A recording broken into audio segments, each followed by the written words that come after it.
ಜೀವನ ಪರ್ಫೆಕ್ಟ್ ಆಗಿಲ್ಲ ಅನಿಸಬಹುದು. ಆದರೆ ಈ 10 ಲಕ್ಷಣಗಳು ನಿಮ್ಮ ಜೀವನ ಸರಿಯಾದ ದಾರಿಯಲ್ಲಿದೆ ಅನ್ನೋದನ್ನ ತೋರಿಸುತ್ತವೆ. ನೀವು ಈಗ ಹೆಚ್ಚು ಶಾಂತವಾಗಿದ್ದೀರಾ, ರಿಯಾಕ್ಟ್ ಆಗೋದಿಲ್ಲ. ನೀವು ಈಗ ಇಲ್ಲ ಅನ್ನೋದನ್ನ ಗಿಲ್ಟ್ ಇಲ್ಲದೆ ಹೇಳ್ತೀರಾ.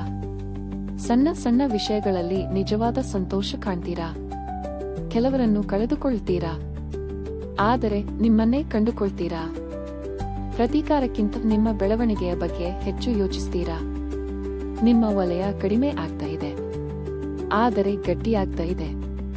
ನೀವು ಈಗ ಶಾಂತಿಯನ್ನು ಆಯ್ಕೆ ಮಾಡ್ತೀರಾ, ವಾದ ಮಾಡೋದಕ್ಕಿಂತ. ಯಾರು ನೋಡದಿದ್ದರೂ ನಿಮ್ಮ ಮೇಲೆ ಕೆಲಸ ಮಾಡ್ತೀರಾ. ಇತರ ಜೊತೆ ನಿಮ್ಮ ಜೀವನವನ್ನು ಹೋಲಿಕೆ ಮಾಡೋದು ನಿಲ್ಲಿಸಿದ್ದೀರಾ. ದಾರಿ ಸ್ಪಷ್ಟವಾಗಿಲ್ಲ ಅಂದ್ರೂ ನಿಮ್ಮ ಮೇಲೆ ನಂಬಿಕೆ ಇಟ್ಟುಕೊಂಡಿದ್ದೀರಾ. ಬೆಳವಣಿಗೆ ಶಾಂತವಾಗಿರುತ್ತದೆ, ಪ್ರಗತಿ ಕಾಣಿಸುವುದಿಲ್ಲ. ಆದ್ರೆ ಈ ಲಕ್ಷಣಗಳು ನಿಮಗಿದ್ದರೆ ನಿಮ್ಮ ಪ್ರಯಾಣವನ್ನು ನಂಬಿ. ನೀವು ಯೋಚಿಸಿದಕ್ಕಿಂತ ಹತ್ತಿರದಲ್ಲಿದ್ದೀರಾ.